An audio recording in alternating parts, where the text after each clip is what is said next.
sin lugar a...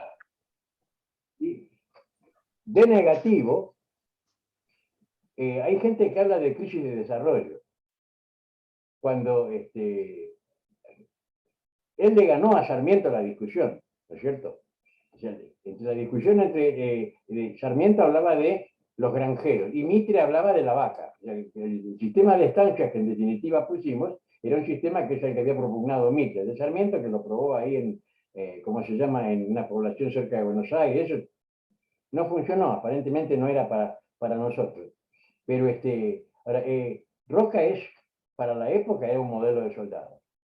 Cuando Miguel Canet, otro ochocentista y demás, se va a Alemania, se encuentra con von Moltke, y von Moltke, una de las preguntas que le pregunta, ¿y ustedes cómo abastecen el ganado de su ejército? Pues el gran problema de los ejércitos europeos es que hacía falta 3 caballos para llevar la comida para uno.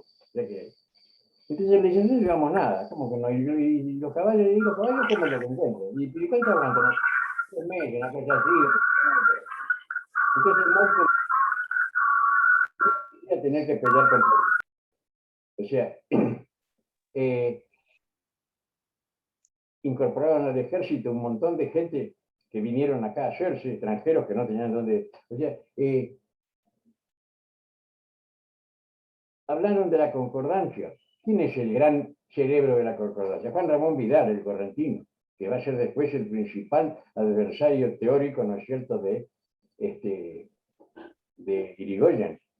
El tipo que cuando Padrón Costa le quiso ser candidato a presidente, le dijo, este hombre no, porque nos traicionó una vez hace 25 años. ¿Sí?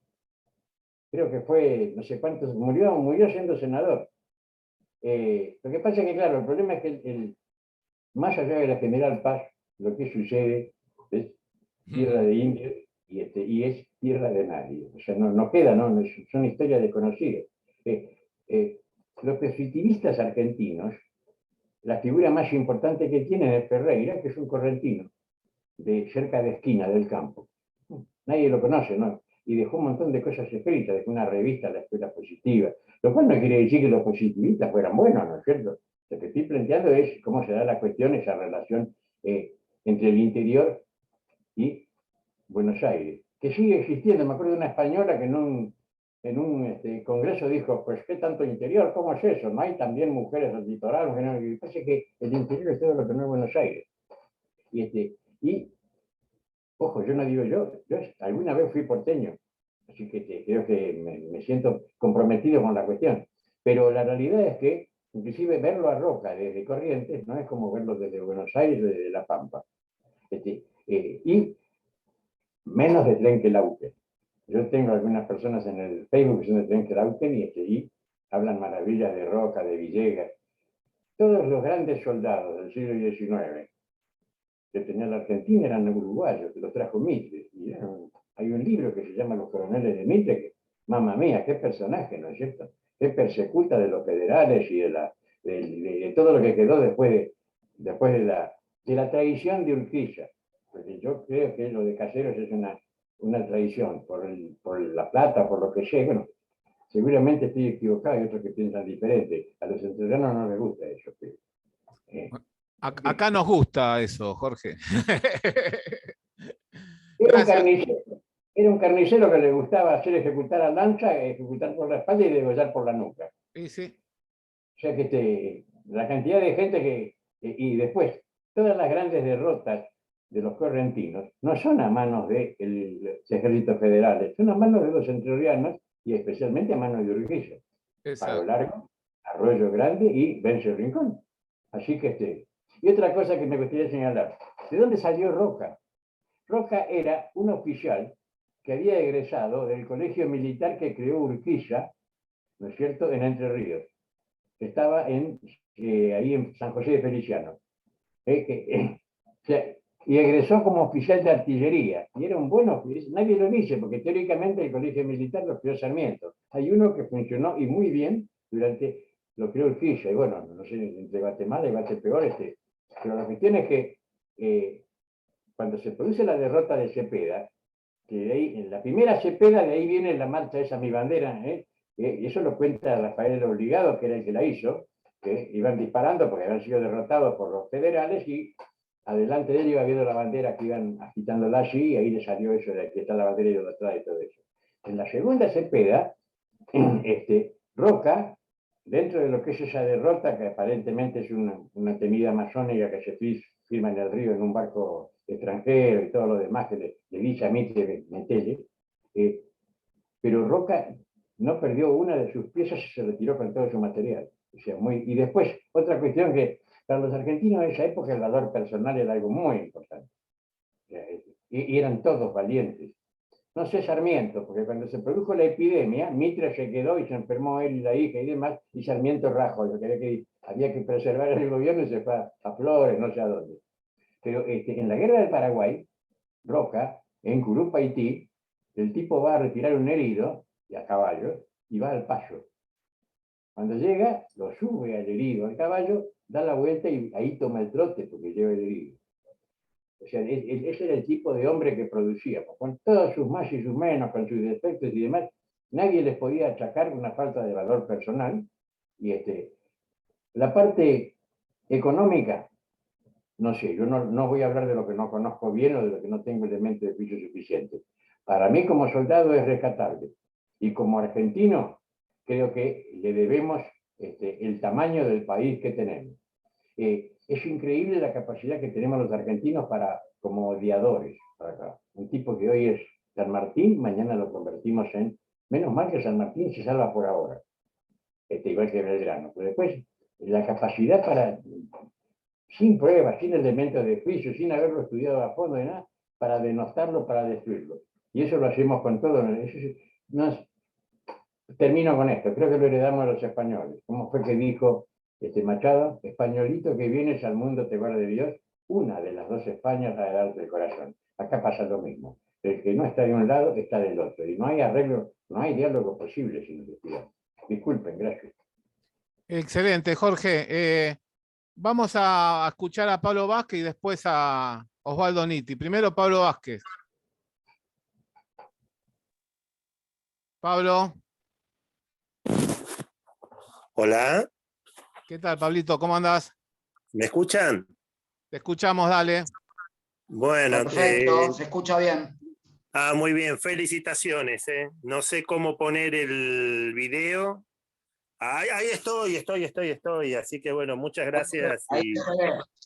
Muchas gracias. Así que bueno, felicitaciones por la iniciativa, felicitaciones por hablar de Julio Argentino Roca, felicitaciones al amigo correntino por el destaque de su paso por ahí.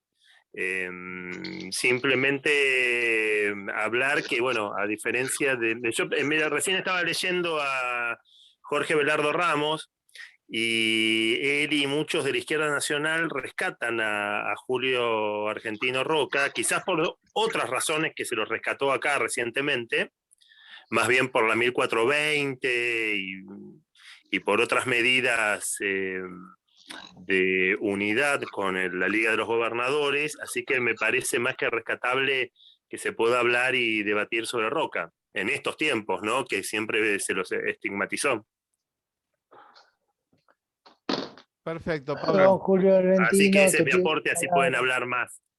Perfecto. Osvaldo Nitti, después retomás, Miguel.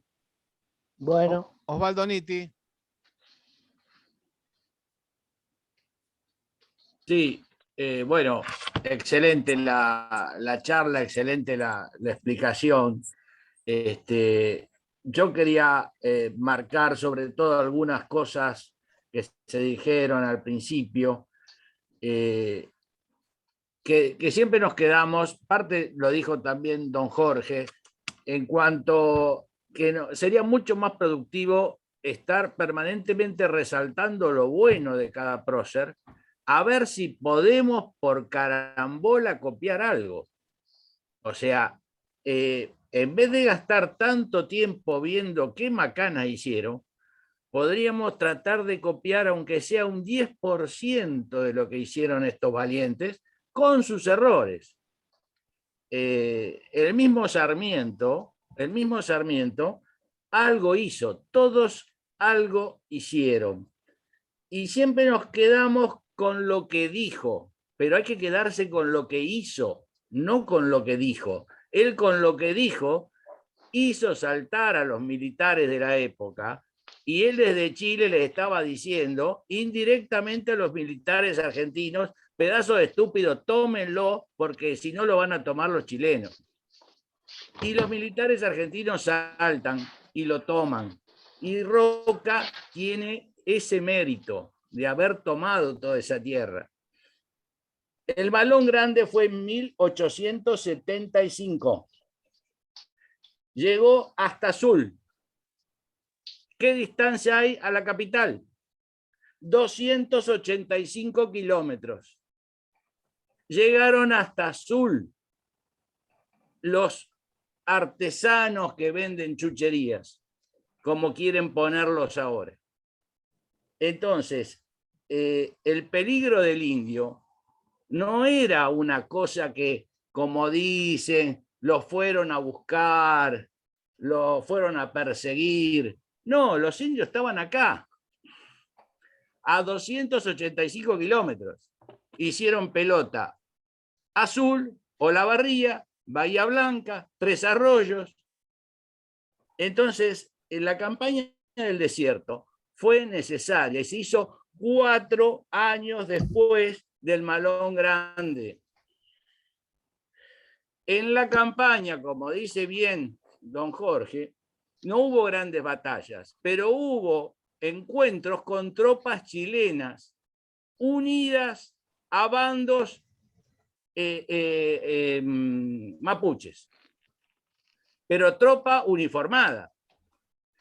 En algún momento, ahora yo no lo recuerdo, don Jorge seguramente lo debe tener, pero está toda la historia perfectamente redactada de quiénes fueron los capitanes y los tenientes que en las avanzadas se encontraron con tropa chilena con bandera dentro del territorio argentino.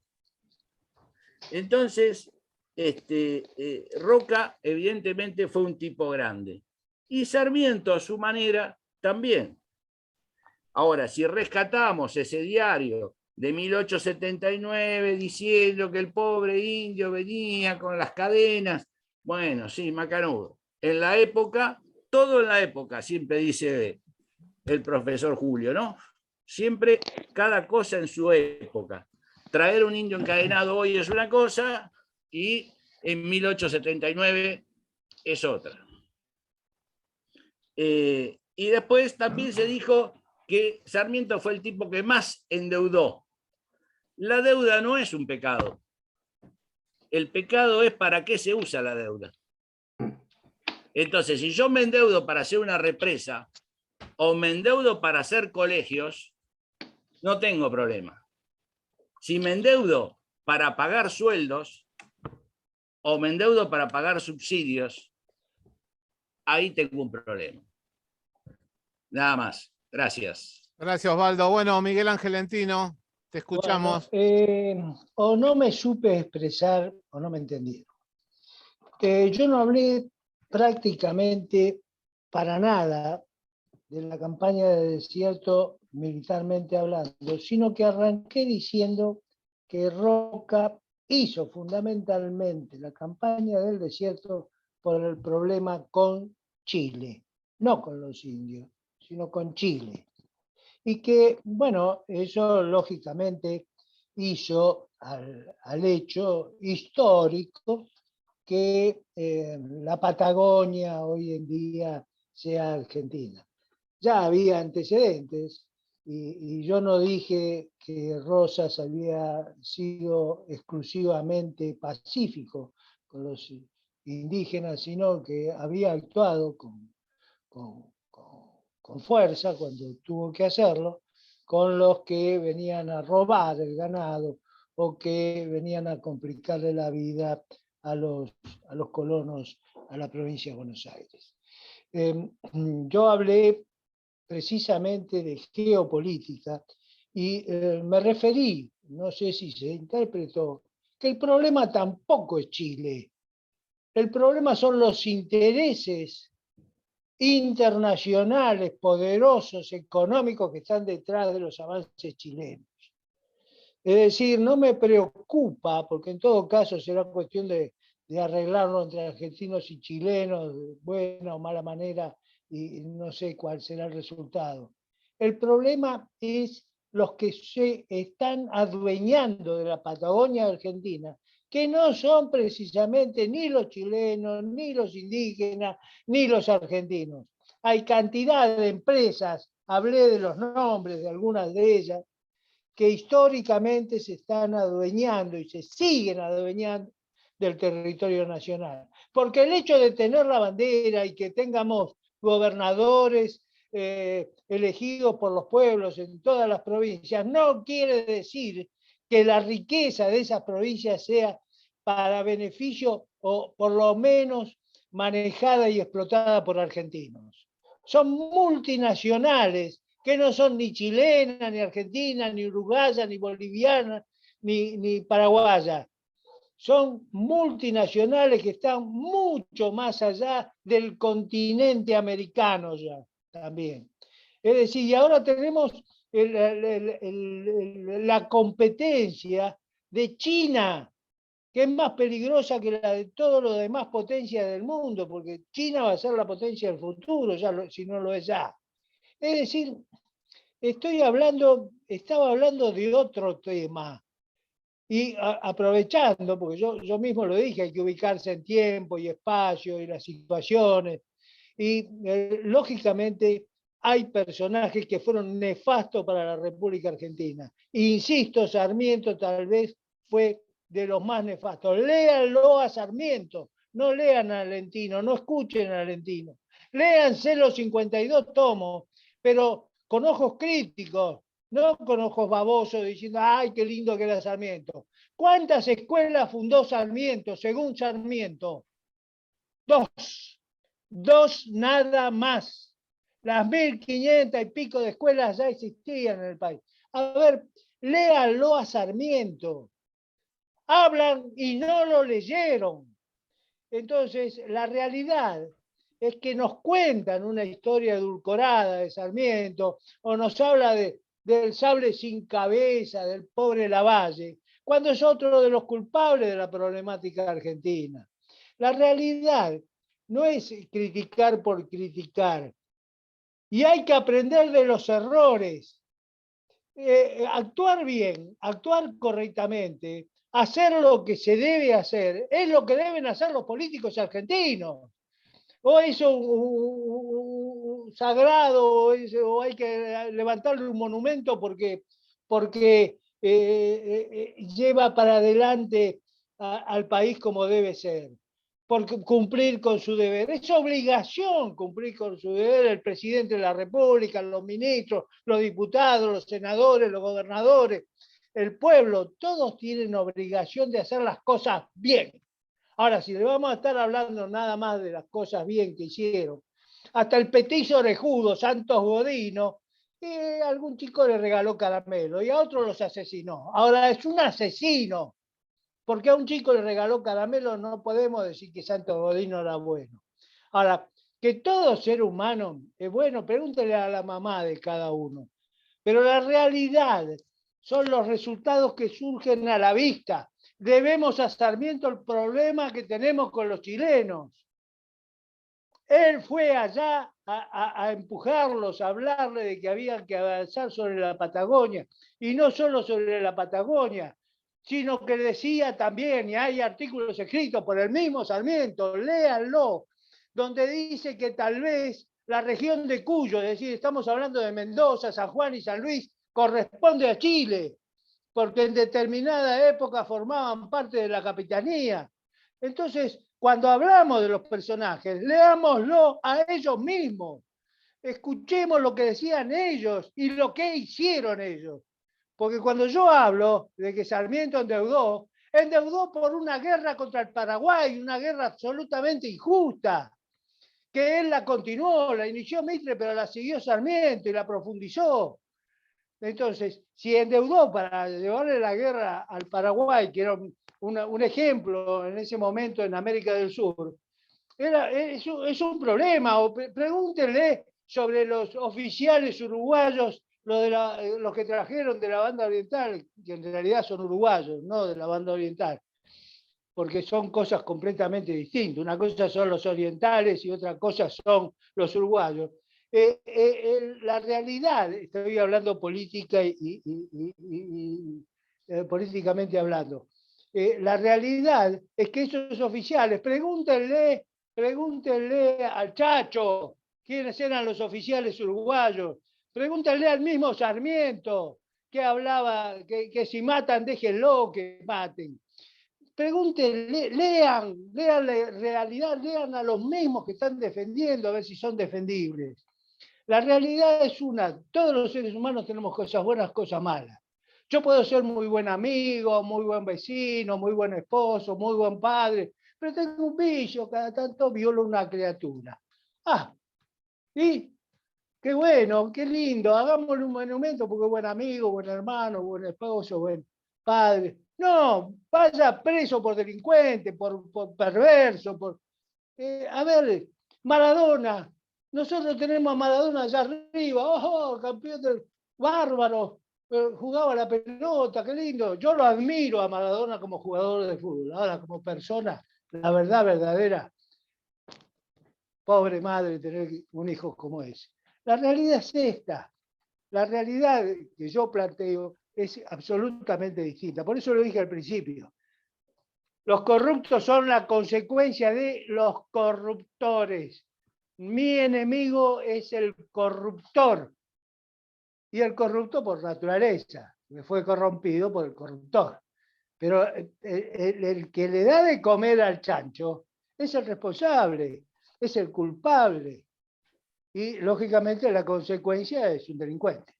Muy bien, Miguel. Es esa. Yo creo que, no sé si soy claro, soy un poco vehemente, pero me gustaría que cuando defendemos la posibilidad de una persona, conozcamos en profundidad qué es lo que hizo. Yo cuando hablo de la deuda externa argentina, estoy en los números, vayan a los números y vayan a ver en qué se invirtió esa plata. El primer millón de libras esterlinas que le pedimos a la Baring Brothers, llegó la mitad contra comerciantes argentinos de Buenos Aires. Se iba a hacer un puerto, 4 pueblos, qué sé yo, cuántas cosas. No se hizo nada. Usaron la plata los corruptos para corromper nada más. Miguel. Agradecemos profundamente. A mí me encanta tu vehemencia y yo también la tengo y creo que la tenemos mucho. El tema es que estamos hablando, tenemos que hablar de Roca y el tema se encauzó por el lado de Sarmiento, así que vamos a organizar alguna charla exclusivamente sobre Sarmiento en la cual vos podrías ser un actor principal. Querría decir unas palabras. A Sarmiento lo nombré de pasada y lo trajeron a colación, entonces por eso. Por eso. Pero voy a decir unas palabras sobre el tema de Roca. Después sigue Ricardo Gerazzi y después Claudio Lagares. Volvemos a Roca, pero quedó el tema muy claro y quedó encendido para una próxima ocasión. Bueno, yo de Roca yo destacaría 3 aspectos. Un aspecto personal, un aspecto de política interna y un aspecto de política internacional. Como siempre digo, siempre nos tenemos que ubicar en tiempo y lugar. Tiempo y lugar, alternativas y el ideal. ¿Quién era Roca? ¿Cómo era Roca? Roca era un militar. No era un militar común, Roca era un gran militar. Era un hombre que se había lucido en la lucha contra Ricardo López Jordán, que había luchado en el Paraguay, que había luchado incluso en las guerras civiles hasta contra el mismo Mitre, que Arredondo salvó su vida gracias a él. Pero aparte de esas dotes militares, fue aprendiendo políticamente, se unió a Miguel Juárez Selman, va a lograr la Liga de Gobernadores. Pero voy a destacar algo que lo señaló muy bien Ernesto Palacio y que es clave. Más allá de sus dones, de sus características, de su capacidad y de su inmenso trabajo, porque era un hombre muy trabajador, Roca era un hombre de suerte.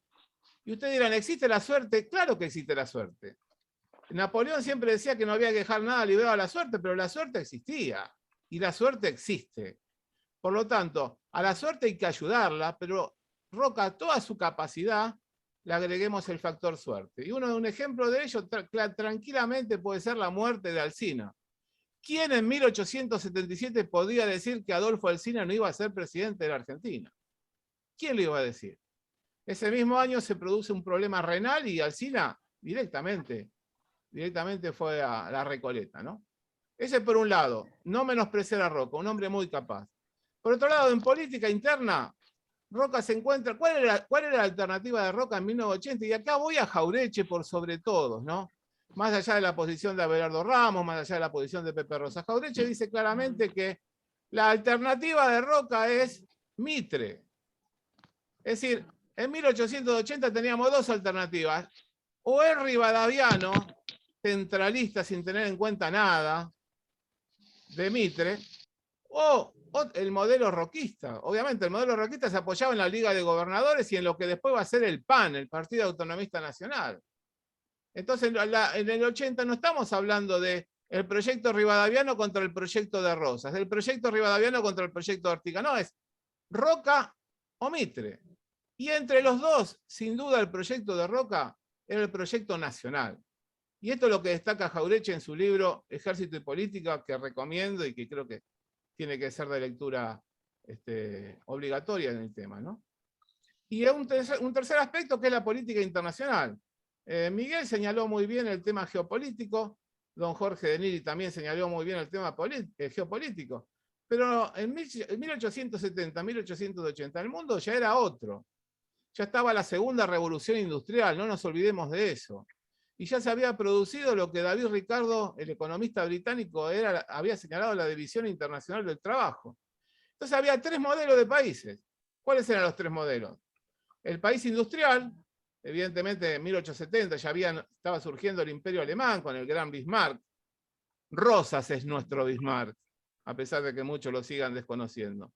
El Bismarck argentino fue Rosas. Bueno, el Imperio Alemán lo crea Bismarck. Tenías Estados Unidos, que estaba surgiendo, tenías Francia y tenías sobre todo Gran Bretaña, 1870. El país que era industrial y era agrícola-ganadero, es decir, un país que producía y tenía un mercado para poder colocar su producción. Tenías los países productores de materias primas, como podía ser el caso de Brasil en su momento, como podía ser el caso de Rusia en su momento. Imagínense que el mushik, el campesino, prolifera hasta después de la Revolución Comunista de 1917. Y la tercera variante tenían los países periféricos o bananeros que no servían para nada. Cuando Roca llega al poder, opta por la segunda opción. Y ahí se instala el modelo agroexportador, con sus errores y con sus virtudes. ¿Cuáles fueron las virtudes? Y bueno, se necesitaba mano de obra. Argentina era un país inmensamente amplio, con una llanura inmensa para dedicarse a la agricultura, a la ganadería, y no había mano de obra, y comienzan a llegar los inmigrantes, y ahí es importante la educación, la ley 1420, y ahí es muy importante el tema de los registros, y ahí es muy importante el tema de la organización como Estado. Y en eso Roca se va a destacar. Las cosas para criticar, bueno, obviamente, el tema social, el tema del conventillo, el tema de la calidad de vida, el tema de que en un país tan rico la riqueza sea de manera injusta repartida, porque 10 familias eran dueñas. Estamos todos de acuerdo en todas estas cosas. Estamos de acuerdo en todas estas cosas. Pero brevemente, y porque el tiempo nos apura, quería señalar que en ese momento, más allá de que algunas cosas de Roca no nos gusten, y no toco el tema de la Patagonia porque para mí fue una medida correcta, o la Patagonia era argentina o era chilena, y como señalé, después de San Carlos de Apoquindo no existía una resistencia indígena, y sí estaban las pretensiones chilenas, obviamente que sí. Creo que eso fue una gran virtud de Roca, y aparte aprovechar el momento histórico, siempre tenemos que hablar dentro de un momento histórico. 1879, que es cuando se produce la conquista del desierto, Chile estaba en guerra contra Perú y contra Bolivia. Recuerden la guerra del Pacífico, hasta eso aprovechó Roca. Y en 1898, cuando llega al poder, evita la guerra por una cuestión de Estado, con el abrazo en el estrecho, con el Rasuris, con Argentina, con los protocolos por los cuales Argentina Atlántico, Chile en el Pacífico. Es decir, podemos hablar un montón de Roca, creo que es un tema riquísimo, Roca. Me encanta poder hablar sobre esos temas y creo que es muy amplio. Bueno, gracias y le dejo la palabra a Ricardo Gerasi, y después viene Claudio y después el que siga. Bárbaro. Gracias, Julio. Bueno, voy a ser breve, así le doy el lugar a Claudio. Primero felicitar a Miguel. Yo ya lo había escuchado hace muy poquito en un Zoom sobre el hermano de José Hernández, Rafael. Estuvo extraordinario y el de hoy me gustó muchísimo. Lo dijo así Pablo Vázquez, realmente lo tocó a la pasada, lo dijiste vos recién, me parece fundamental para rescatar de Roca la ley de 1420, la ley de educación. Era algo que le iba a preguntar, pero por una cuestión de tiempo, qué consideración, para que se explaye un poco más tenía Miguel, pero bueno, será para otro momento. Por otro lado, decir, bueno, otro de los aspectos quizás está negativo, el tema de la corrupción que nombra muy bien Miguel al principio del Zoom.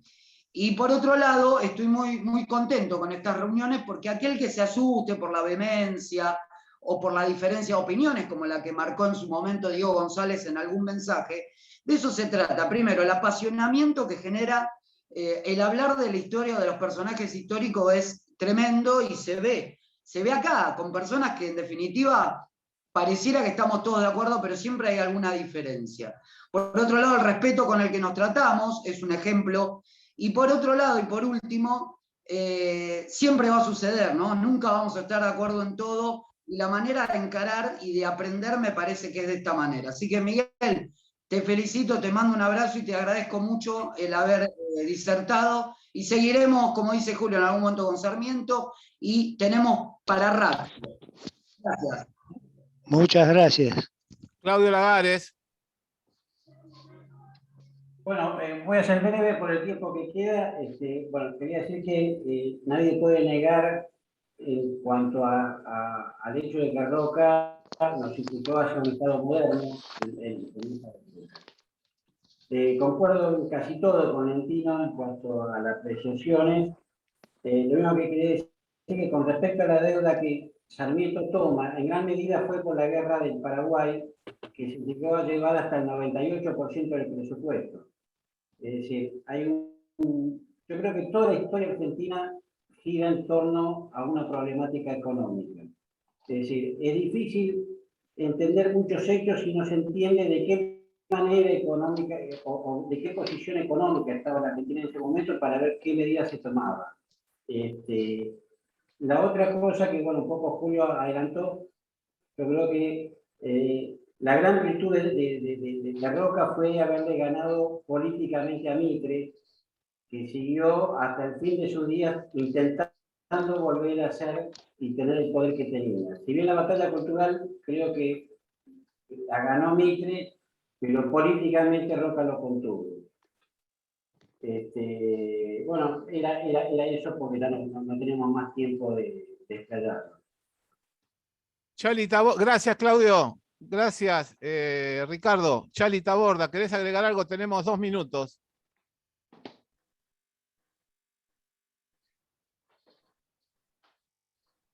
Dos minutos, bueno, muy importante esa parte que se sitúa el señor Lentino en nuestra historia, pero hay que ver la parte internacional, la geopolítica es muy importante, o sea, estudiarla y ver cómo incide en nosotros. O sea, la historia tiene que ser así, con esa amplitud de miras, me parece importante. Y por supuesto, al estudiar cada uno de nuestros hechos, nuestros personajes, qué relación tuvieron en el punto internacional, ¿no? Ese punto me parece excelente que se puede objetivar. Eso es todo. Bárbaro. Daniel Mansur. Bueno, algo que quería decirles que, bueno, que me gustó algunas partes, ¿no? Que lo que expresó el señor Lentino, con otras no coincidimos, pero bueno, pero es bueno que poder expresarse, escuchar, opinar y disentir, ¿no? En cuanto a la guerra al Paraguay, siempre vamos a chocar, ¿no? Por la posición que tenemos acá en Corrientes, y un poquito como lo que le contó don Jorge. En Corrientes se le ve de una manera a Roca, pero en Misiones de otra. Es más, hasta un pueblo tiene el nombre de Gobernador Roca. el hermano de él, Rudecindo. Yo quiero que miren la gente a que nació a principio de siglo, cuántos se llaman Rudecindo ahí en la provincia de Misiones. Eso nomás nos da una idea, ¿no? Cómo es visto el roquismo en un lado y en otra parte. Bueno, queda un minuto, no nos queda mucho, le agradezco. Mando un saludo a todos y bueno, me gustaría continuar este Zoom la próxima semana con Roca, Julio. Nos quedamos cortos, ¿eh?